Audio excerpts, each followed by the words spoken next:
Well, it takes more than just a desire. It takes learning from others who have walked down the path and their experiences. And that's exactly what my guest in the big conversation segment will be bringing us. Join me as we talk with Mr. Emmanuel Awumi, the founder of Cecil Ventures. Emmanuel, thank you so much for making time to talk to me on the big conversation on Business Connect. Entrepreneurship is a rewarding path, but it's littered with its own difficulties. Last year, the world was turned upside down because of COVID-19. Your business requires a lot of interaction with people, and how did that impact on your own business? Well, that was quite a huge blow that came on us, because in the sector we work on in cars, a lot of customers were scared as to bringing their cars to us because they were having the fear of being infected as a result of the COVID-19 virus. And so, in fact, I lost about 90% of my customer base when the whole thing started. And so it threw me into a deep thinking stage where I was looking at how will I be able to recoup and really stand the test of time. So I quickly had to actually jump into research to find out how this virus thing could be so much of an influence in the car that could impact the life of customers and even ourselves. Then I got to discover that the interior of the car is an area that harbors a lot of viruses, germs, and research has proven that it can cause a lot of harm to persons, because once every item from the environment gets into the car, exit point is almost out. So you have a lot of germs, bacteria that get stuck in the interior of the car, which is quite serious. And so the virus coming in also multiplied it. And so I understood why the fear factor came in. So upon further research, I got to realize about how to disinfect vehicles. Now, so I have to now get the product, which is the chlorine, get the right percentages, and then got a steam machine that emits over 100 degrees Celsius of heat. Now, the COVID virus, we know, can only withstand about 77% degrees of heat. And so if I have over 100 degrees Celsius backed up by the chlorine product, then I should be able to ensure that every vehicle is safe.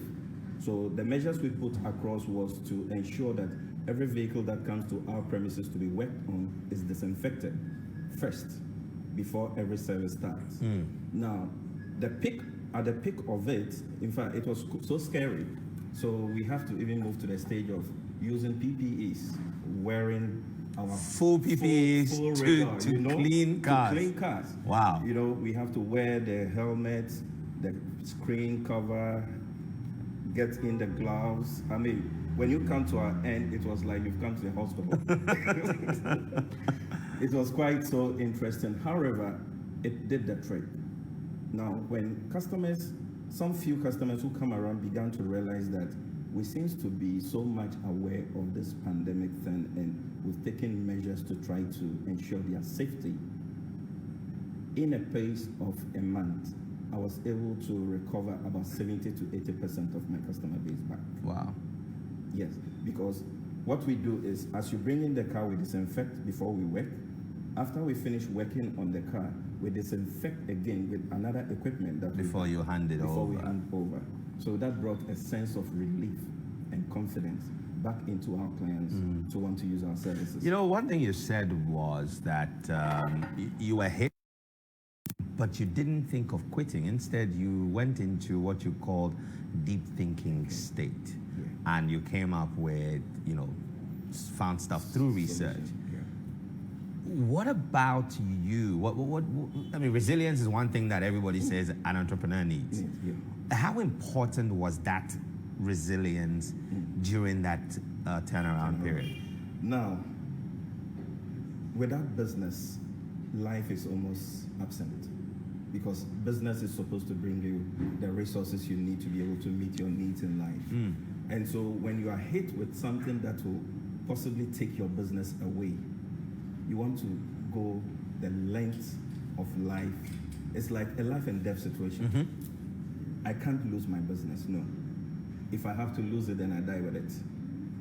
So that is the passion I have around my business, such that when I even had my business fail some years ago, I had to go through the pain, the rigors of the time, and bring it back. You know, so when it came up, it was like, I have gone through something similar before. I was able to revive it. And so this is another session for me to prove my worth of being an entrepreneur. Yeah. And so I should find a way out, and God be so good. You know, I've observed your business, and through our interactions and some of the stuff I've seen you do, you are very practical in the way you work. And I'm hoping that we can bring that inspiration and insight to our audience today. You started something, and I deliberately asked us to have this conversation here in the Purple Cafe in Osu, because you started this Cecil coffee sessions on entrepreneurship. Yeah. What are some of the observations you've made over the period in terms of the importance that entrepreneurs, place on coming together and sharing ideas? How has that shaped your business and other businesses or entrepreneurs that you know? Okay. Now, I came to realize in the course of my entrepreneurial journey to find out that most startup entrepreneurs tend to focus a lot on the financial aspect of business and have challenges when they are unable to raise funds to establish a business or to keep their business running. Now, when you look critically, it is not all the time that finance or money becomes the foundation of starting or sustaining a business. You need information. Information becomes one of the major critical tools every entrepreneur needs to be able to keep his business running, sustain it, because sustainability is the means and measure to which you can count your profits. If your business cannot be sustained, profits cannot be registered. And so you want to focus on how sustainable your business can be. And so I realized information is critical. And so having gone through my entrepreneurial journey for like over 20 years and had almost all the value chain challenges within entrepreneurship, failure, I've gotten to the peak of it in it before, successes, I've chucked it, but in it all, I managed to come out, and then I said, I seem to be grounded with a lot of information, and I have the passion of impacting lives. So what can I do to impact the next generation and the youth, so that mistakes that I made as a result of my personal decisions or as the result of environmental situations that came against me, how did I manage to curb them? And so I realized the only channel I can use was to set up an initiative, which is the Cecil Entrepreneurial Coffee Session, to be able to churn out experienced information out to entrepreneurs, such that their learning curve in the journey through entrepreneurship can be cut short. And so it also has a model of communicating information. That mode is to have a casual and an informal setting in communicating information that entrepreneurs need to get. Yes, and having experimental that it has caused a lot of impact to persons that have encountered me in sharing information on entrepreneurship. Intriguing stuff. I mean, you talked about, having been to the lowest point of failure and chalking some decent success. Oftentimes when we talk about entrepreneurship, we want to celebrate how well people have done, but we fail sometimes to learn from the challenges and the failures. Okay, so I'm going to ask you to just take your time and walk us through 3 critical points that you, if there are that many, of failure, the example, and how you were able to learn from it and bounce back from that situation. Right. I would say that when you are especially young and a startup entrepreneur, you are so much passionate about what you're doing, such that you sometimes end up taking for granted certain critical issues. Now, one of the factors I encountered that led to my failure was to take for granted documenting agreements. Right? So I took the face value of verbal agreement to mean authentic agreement. And so I happened to have walked into this businessman who we came into an agreement to rent his space to set up one of my detailing branches then, and we agreed to use to pay 300 Ghana cedis a month for 2 years to rent that space. We agreed verbally, and this was an elderly person, well respected in our society, such that our society, with our culture status, you find it difficult to really want to trust the elderly. Okay, and so I took him because he was a fatherhead. So I took him for that trust. And so I went ahead because he gave me the leeway to start the project and we can do documentation later. After spending almost 40,000 Ghana cedis around that time, 2008, to set that space up, operated for a little over a year, he called me for us to now document the agreement. Upon getting to his office, he handed over the agreement document to me. Having gone through it, then I got to realize that there is $500 in the place of the 300 Ghana cedis. So I drew his attention that probably there might be a typographical error here. To my amazement, he told me no, that was the real figure. But then I was going to be paying $500 for 2 years instead of the 300 Ghana cedis for 2 years. Wow. I thought it was a joke. I tried to draw his attention that, well, this is what we agreed verbally, and I hope he remembers. But then he said, well, this is what you have to pay. You either pay that or you fold up in 3 months. I had already taken bank facilities on 2 succession times. I haven't even started paying. So you can imagine the load it came.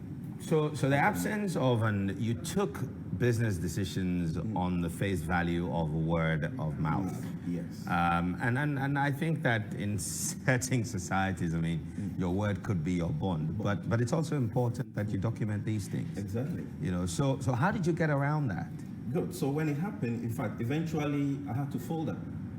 And the banks have to chase me up for their money anyway. No, it's other people's money. Money anyway. So they need it. You know, so I virtually almost sold off my business, but then at a point I have to go into partnership so I can raise some money out of the partnership arrangement to settle the banks and offset most of the debts I owed as a result of that situation. So I got around it. Then I realized, okay, my life seems to have come to almost a halt. How was I going to scale out of this? Then I realized, no, okay, I made a mistake by taking verbal decision. 2, I expanded too quick because within the pace of 5 years, I had opened about 8. Within a pace of 8 years, I had opened 5 outlets of my business. Wow. So I also realized that I took a wrong decision by over-expanding within that short pace of time.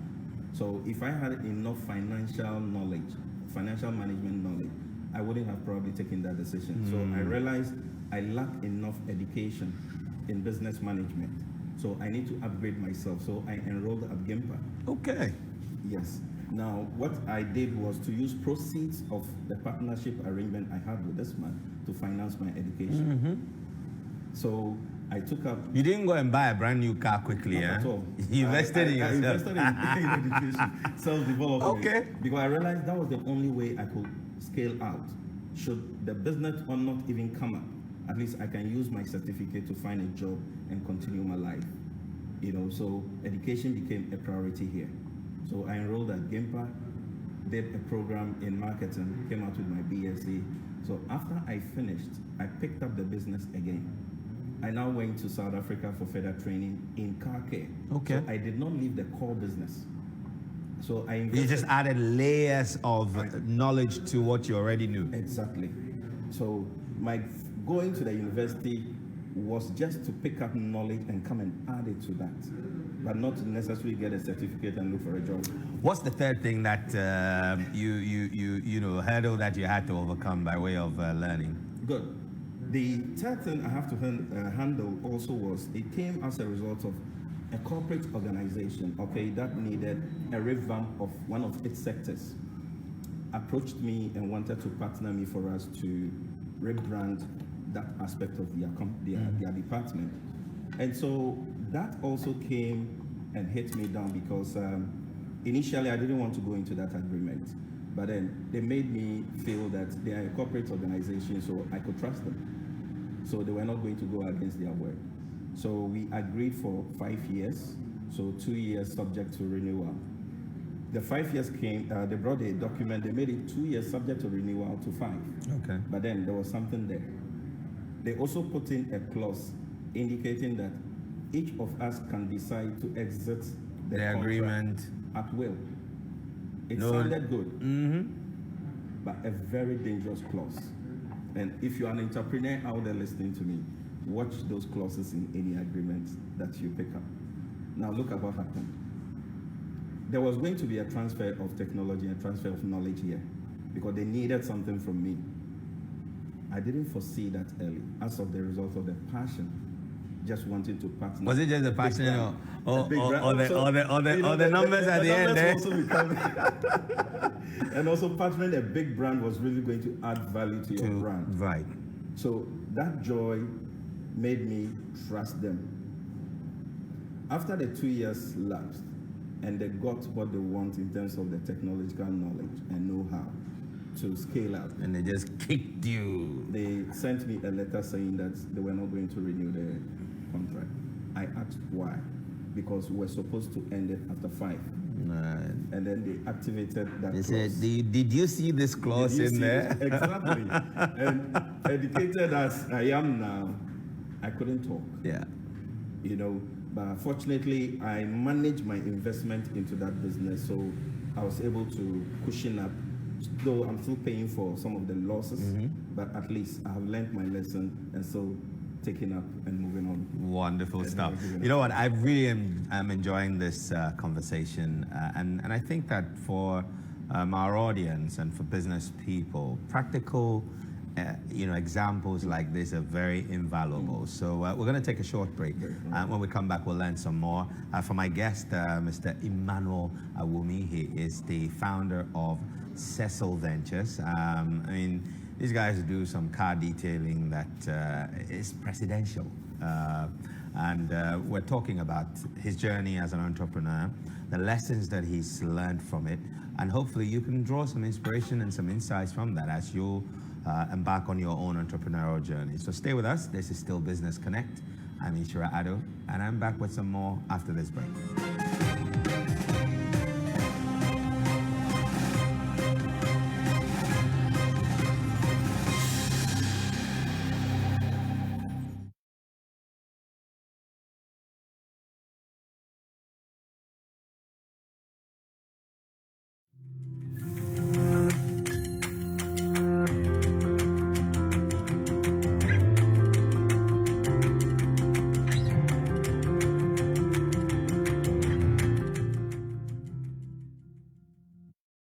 It's music most anticipated night. The 4th annual 3 Music Awards 2021, Saturday 27th March, 8 p.m.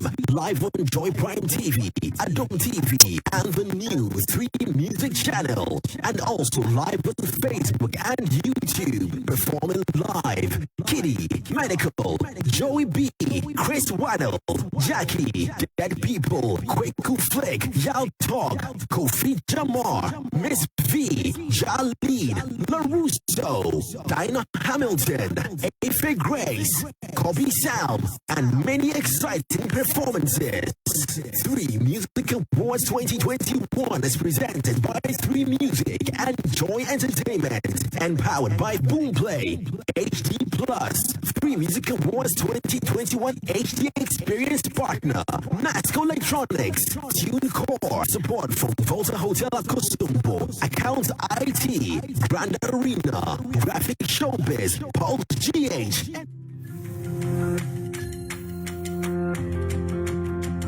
No wonder is always abusing me. Yemi foolish, Yemi stupid, Yemi mumu. As for that one, don't let her come and tie gele and tie juju for me. There's nothing new under the sun. Let me remind you, you owe me some responsibility as well as the company. In fact, we need to visit the monks of Kathmandu in Nepal for a 5-year training. Granted, I don't want you to go, but I would never snitch on you, and you know that.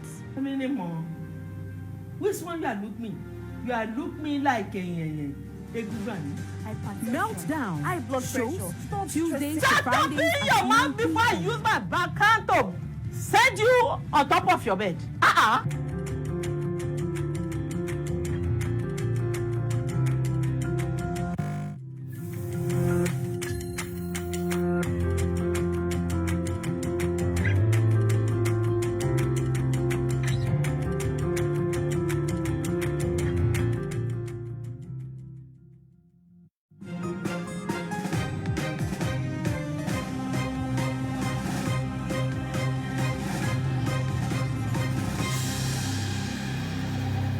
Welcome back to Business Connect with me, Nhyira Addo, and we're in the big conversation segment with my guest, Emmanuel Awumi. He is the founder of Cecil Ventures, as a car detailing organization based here in Ghana, and they've done some fantastic work for private individuals. In fact, if you would go as far back as President John Agyekum Kufuor's time, he's been detailing presidential rides. You know, he's been pimping presidential rides from that time up until the current dispensation.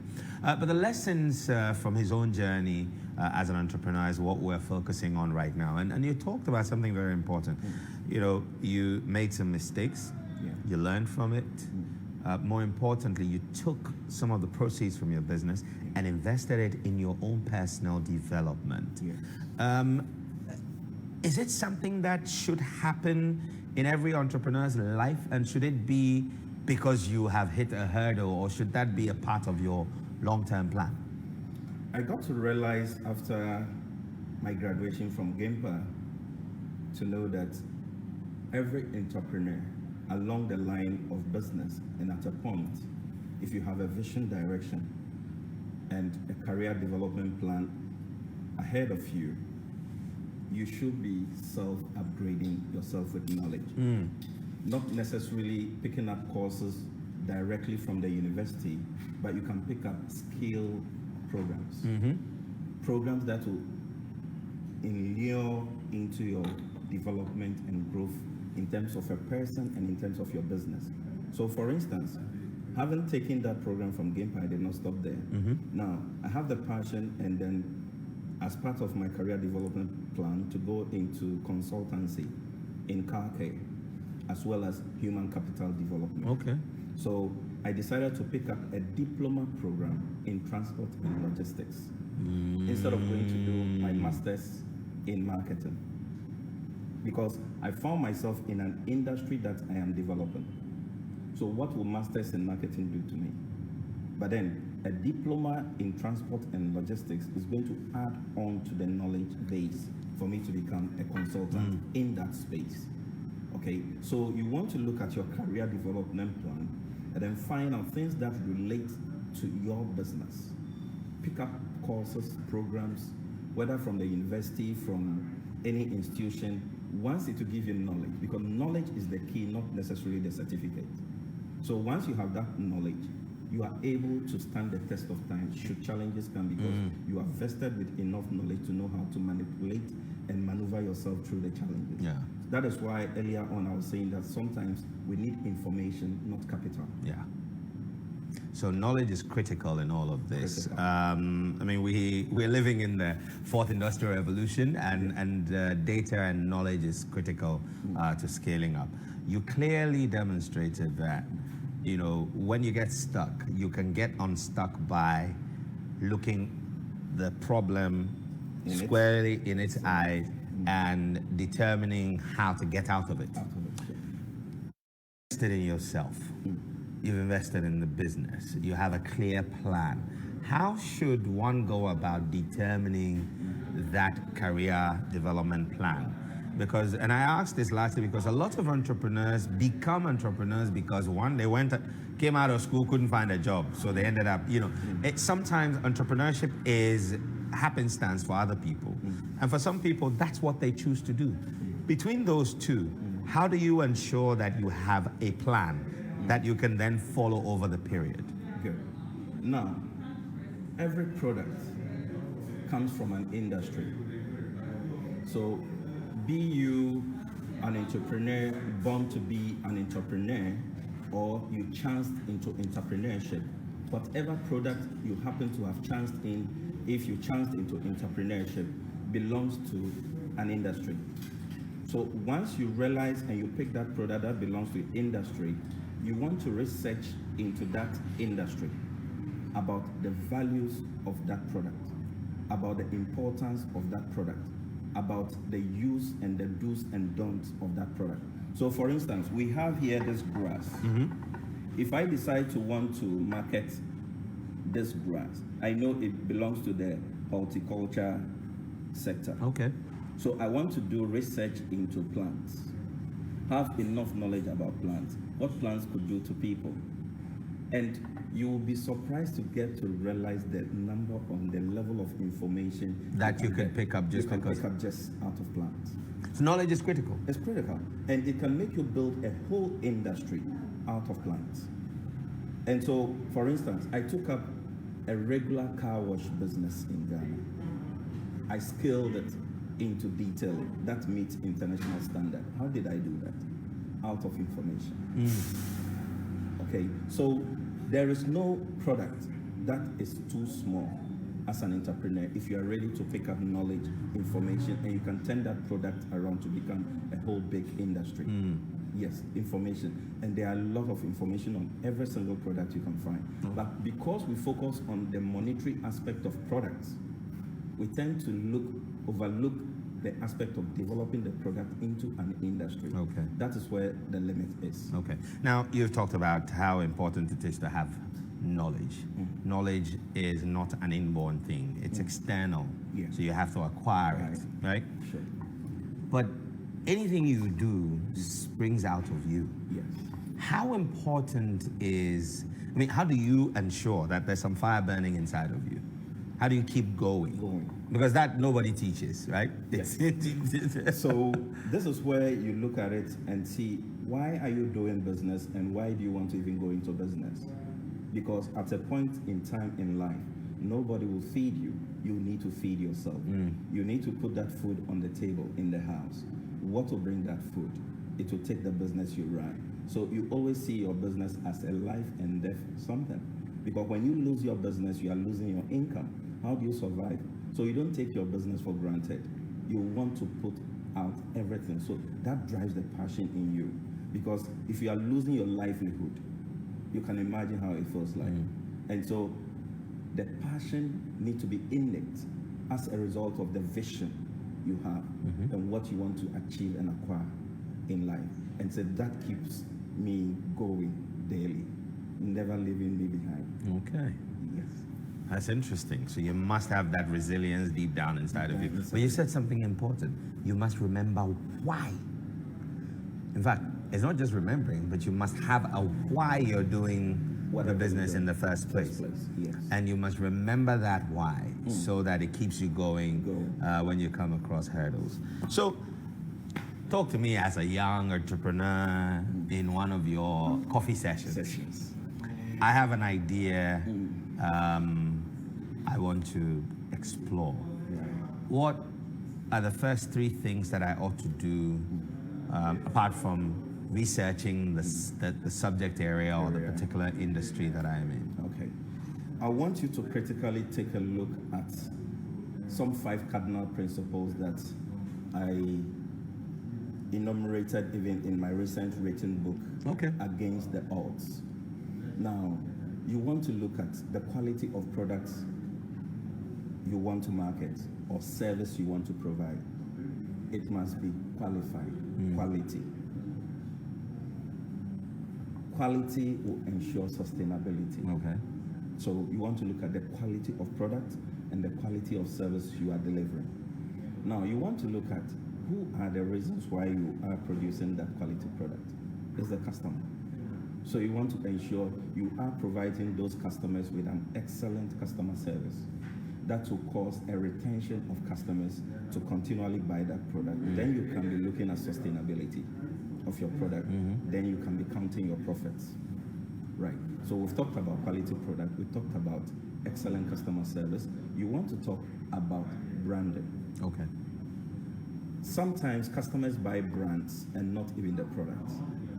So you want to ensure that your character, your attitude, your virtues, your values that you live with are authentic, such that what you say should replicate and represent exactly what you have on the ground. You must create that trust in you, such that when somebody sees you, he doesn't see you as a person, but he sees your product in you. Somebody meets you and hears you talk, he sees credibility in you. Somebody meets you anywhere, he's able to read your values. So that builds up the holistic nature of a brand around you and your product. You also want to look at how well you are marketing that product. Okay. Right. Now, marketing should not be limited to just the product. Your brand must be inclusive.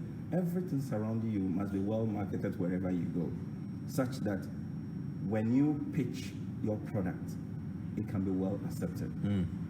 Right. Now, you also want to look at sales. How well are you selling?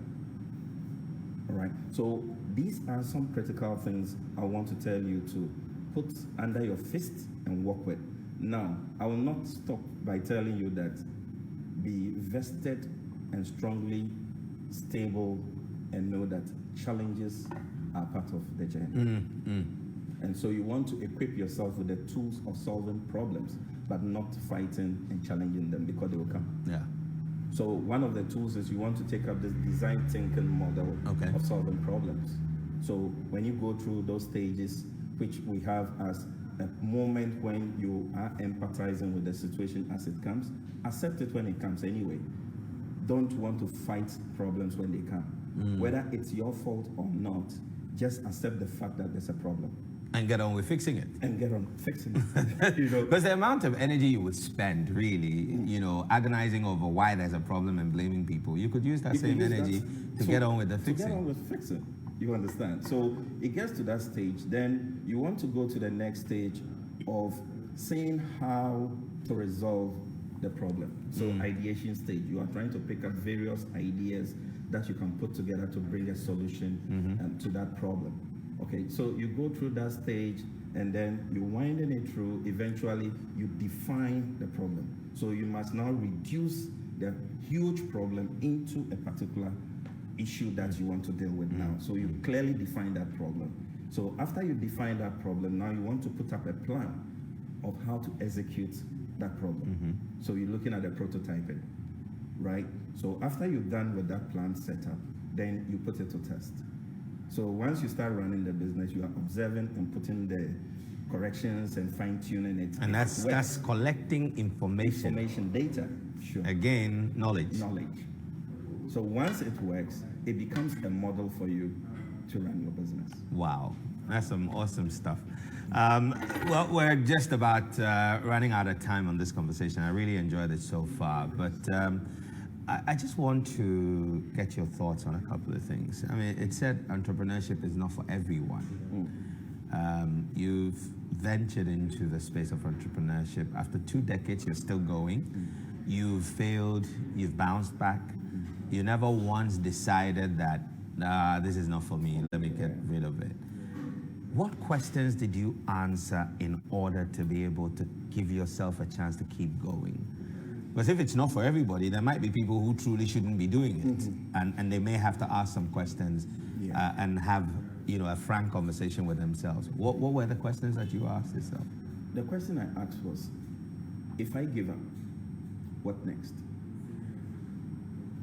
That is one of the fundamentals that should cut across even when you are in the corporate environment. Sometimes you are in the corporate environment where there's so much politics in your office, it's like that you say you are quitting. What next if you quit? Before you quit, then you want to have something to step on. That leads to the point where you get to realize that everybody has some innate entrepreneurship in himself. You have that natural talent that keep bothering you. You want to do this, you want to do that. Like I said, it could be miniature, but when you put the thought through it, you can actually take that and then blow it up and turn it into an industry. So entrepreneurship is virtually in everybody, but we quieten it. And because heading towards the corporate environment becomes easier when you acquire a certificate, we tend to shut the entrepreneurial aspect of us. But when we are put to the challenge, we pick it up. Look at most of our retired fathers and mothers. Most of them end up opening a shop or having some form of business to keep them going. How did they get it? Innate. But the corporate environment was what was meant for them during those times. But when they face the challenge, now that they are out and need to make a living, some of them are able to actually allow that entrepreneurial gene in them to shine. And so entrepreneurship must be meant for some people, but I believe entrepreneurship could be meant for everybody if you put an eye on it. It's all about innovation, creativity, and ability to get your mind into action. Wow. Well, Emmanuel, thank you so much for spending time with me on the big conversation on Business Connect. Certainly taking away some nuggets on this. And I will read that book, Against All Odds. Against the Odds. All right. Yes. Well, we'll definitely have to find a copy and read that. Yeah. Well, thank you for tuning in. We're going to take a break now. When we come back, we'll go straight into the hustle. And then later on, I will bring you the digital business segment. And in that segment, you need to look out for how, as an entrepreneur, you can take care of a whole raft of things you need to, professional services, with the use of software developed right here in Ghana. Stay tuned for more. This is Business Connect. I'm Nhyira, Addo, and we have more on the way.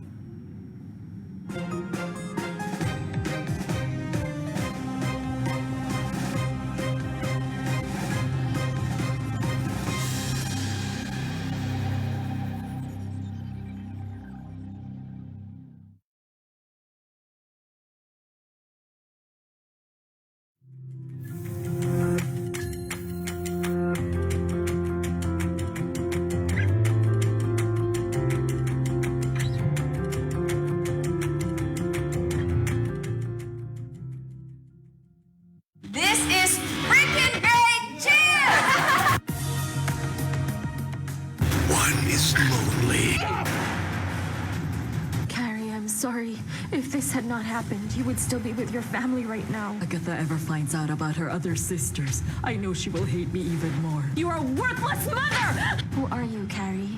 Why do we look the same? 2 is company. Oh my goodness! I'm really sorry. Who are you? But 3 is crazy. Why are there 3 of us here? Who are you? Hi, sisters. Blood versus blood versus blood. The Blood Sisters.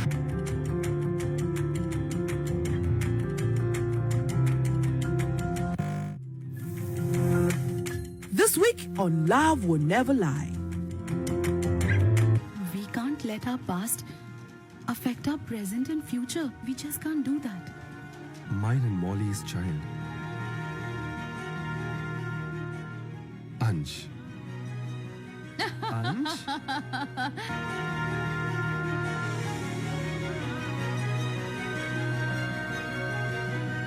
Even I want to know about the dare.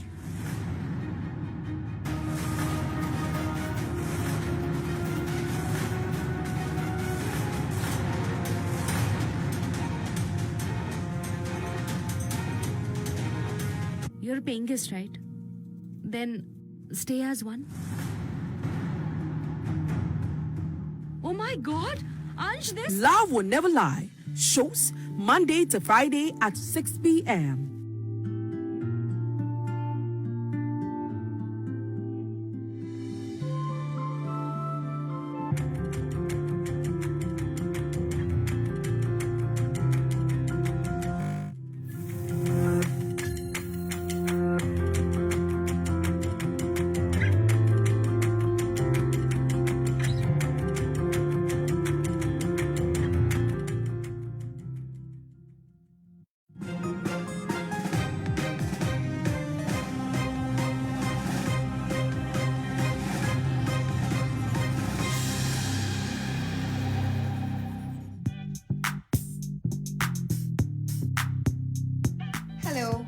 My name is Laurentia Bazaldako.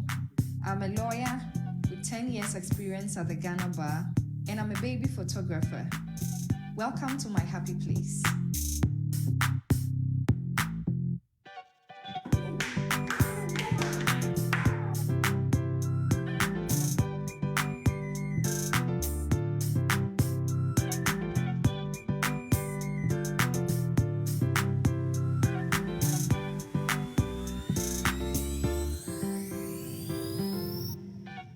So this is how it all began. I have always loved art. As a child growing up, I used to draw, I used to paint, and I still paint a lot. At a point, my love for kids growing up made me consider becoming a pediatrician. But then I also love to read. So my love for reading won, and I became a lawyer, and I love practicing law. This is my 10th year at the bar. But at a point, being a mother, being a wife, being a corporate lawyer, I think made life quite hectic, and I missed my art. I didn't paint, I didn't draw anymore, and I was so bored. So I decided to find a way to introduce art back into my life. I started with makeup artistry. I still got bored because I missed my love for kids. So what's the best way to combine my love for kids and my love for art than to go into baby photography? And trust me, I'm loving it.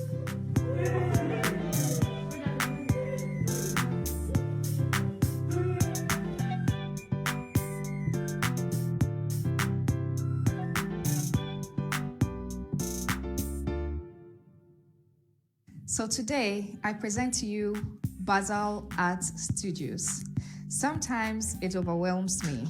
This, to the best of my knowledge, is the largest privately owned baby photography studio in the whole of Africa. I stand to be corrected. So when you come to Bazal Art Studios, we work with kids and we make sure our priority is for our kids to be comfortable. So at the entrance, you see our play area, which is a favorite among the kids. Some of them want to stay there and not go into their sets to shoot because they enjoy having fun at the play area. Then we have our downstairs shooting area, which we use for sets that don't require a lot of space and sets that we don't intend to shoot with natural light. Then we have a mini prop storage area where we keep a lot of our newborn props and accessories.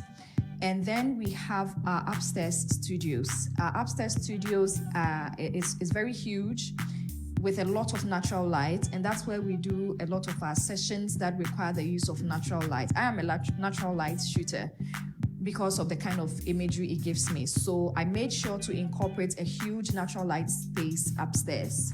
Then in our studio, we also have a makeup room for our mommies to glam up, and then we have a shower room and a changing area for privacy when you want to change in between costumes for your session. We also have a breastfeeding room and a nappy changing area for privacy when mommy wants to breastfeed or change baby's diaper. Then we have 2 offices, one for myself and then one for my team. Babies by Bazal is not just me. I have a super team I'm so proud of, so they have their office there as well. Then outside the studio, but on the same premises, we have the studio garden and the bigger props room where we store our bigger non-newborn props.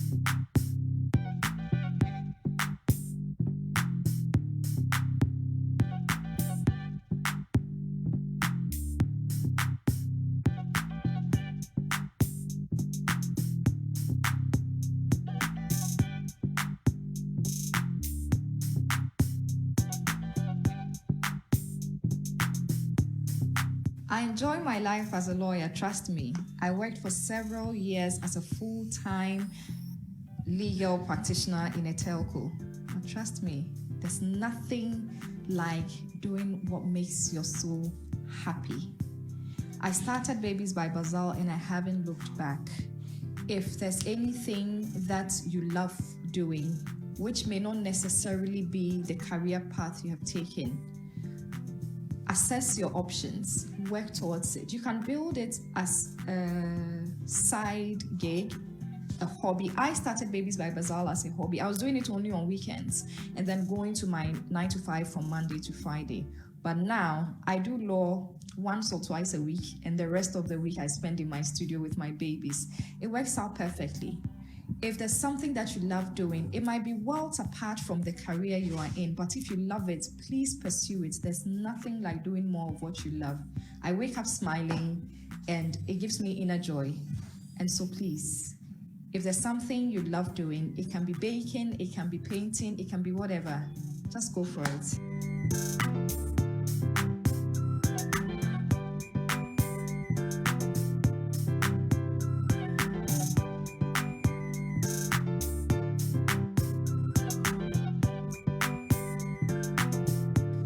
If you'd like to find out more about Babies by Bazaar, kindly log on to our website, www.bazaarart.com, or check us out on Instagram at Babies by Bazaar, on Facebook at Babies by Bazaar, or if you need to call or to chat with us on WhatsApp, our contacts are 055 25 66 109 or 055 30 11 111.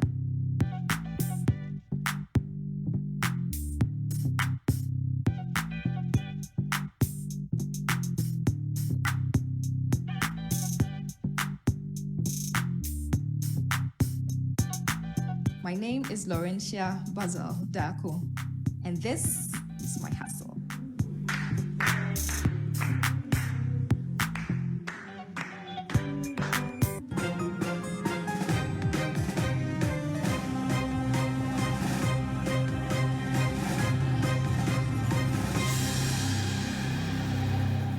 Starting and running a business is no mean feat, and there are lots of different aspects of ensuring that a business enterprise starts and thrives.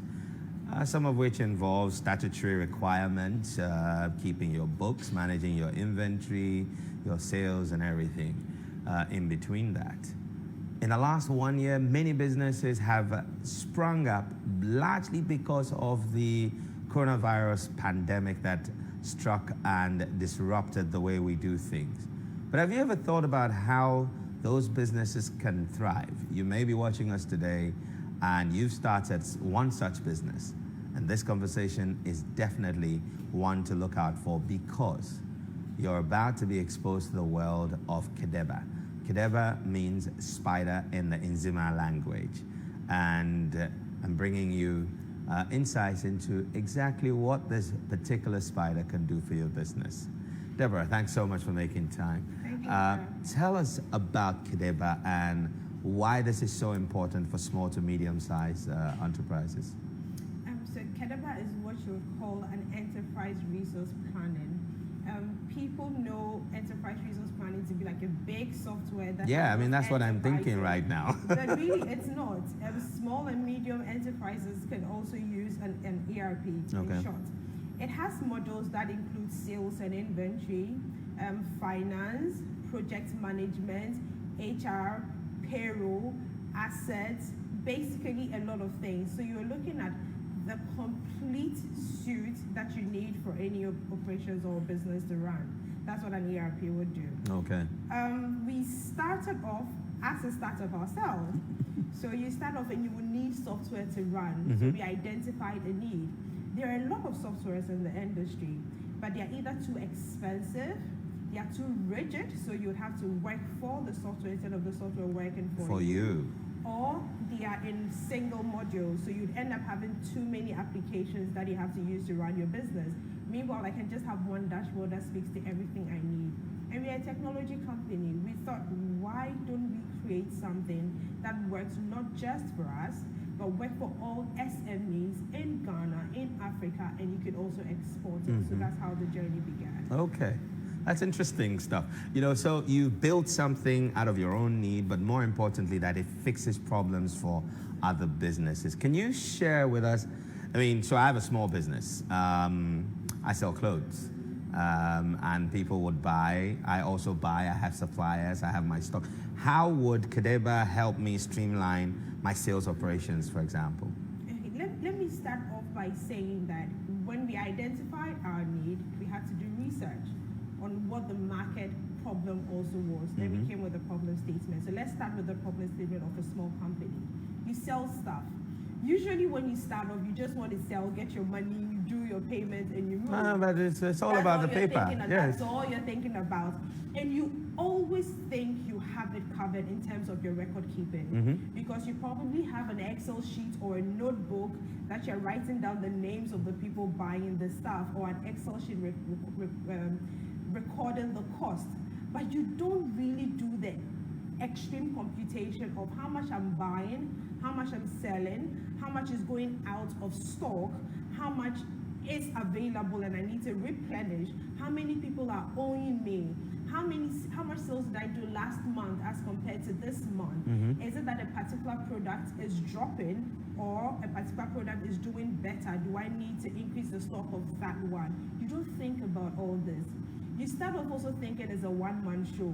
You know, I can't hire an accountant. It's too expensive, so I can do my math. We all know 1 + 1 is equals to 2. That's right. So I can handle it. But you probably will be charging VAT. Are you doing your VAT computations? How are you filing that? Oh, you don't know you have to do VAT now. No problem. But you are issuing invoices. You are giving receipts. Are they tallying? What happens if you now need a loan to expand your business? Do you have the appropriate records in terms of your cash flow and your expenses to present to a bank and say that, look, this is what I'm doing. If I get this X amount, I'll be able to scale up to Z. You end up realizing that you don't really have the paper. So what we have done with Kedeba is that you don't only put in your items in the inventory. So I'm selling shea butter, I'm selling a hair cream. You put your items in the inventory, which is good. You take the stock or the count of the items you have. We would push it into an e-commerce platform for you. So we are integrating with a lot of e-commerce platforms like Jumia, Amazon, etc., to give you a wider market, not just the ones you have. Then we also push it to your social media platform for you. On a dashboard, you are able to see your items in the inventory. You see the e-commerce sites you're connected to, who is buying from there, and the reviews they are giving you. You see the comments on your social media. If it's Instagram, who is commenting, who is purchasing. It automatically pushes this thing into your Kedeba for you. You think you're small, so you don't need a whole finance model. No problem. We'll just give you the expense. But whilst you're filling the expense, it's filling automatically into the finance model behind the scenes. So when you are ready, all you have to do is to click on migrate, and you have all your information, right? You don't need to do anything. If you can't afford an accountant, we have a accountant for you. The robo account will do your financial ledgers. Okay. So you don't even have to struggle, because a lot of the time you put your expense, you put your inflow, and you think you should have your financial statement. It doesn't work that way. Every accountant knows that it's a process. Yeah. But don't stress it out. Just make sure you are using the system to record your sales.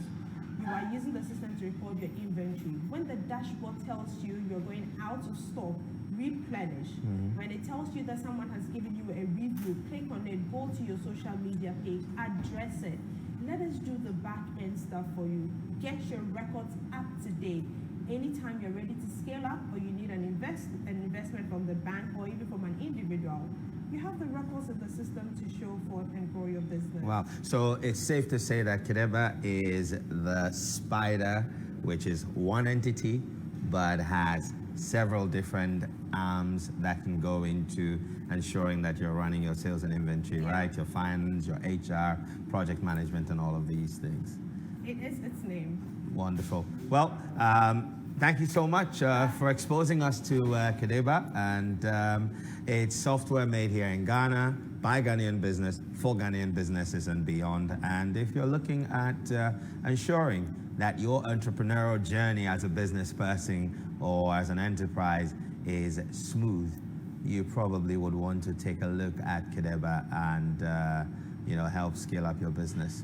Thank you for watching Business Connect with me, Nhyira Addo, and I hope that this episode has brought you enough insights and inspiration to help you along in your entrepreneurial journey. Until the next episode, be safe, and as always, go forward and make great.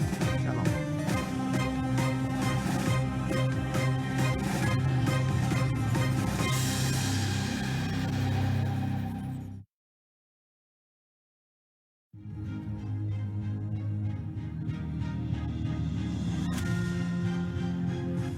In my essay, I stated that joy learning can help students by posting inspirational messages on social media to help students who do not believe in themselves. In addition, they can as well create a software that can enable students to ask questions related to the topic.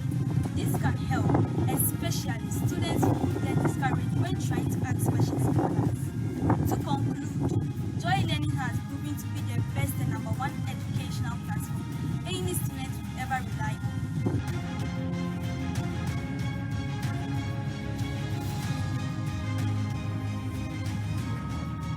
If I am voted in as the ambassador of joy learning, I will ensure that my proposals in my essay are kept into consideration by encouraging students to partake in whatever joy learning brings on board. I will also ensure that students get to learn more about the channel.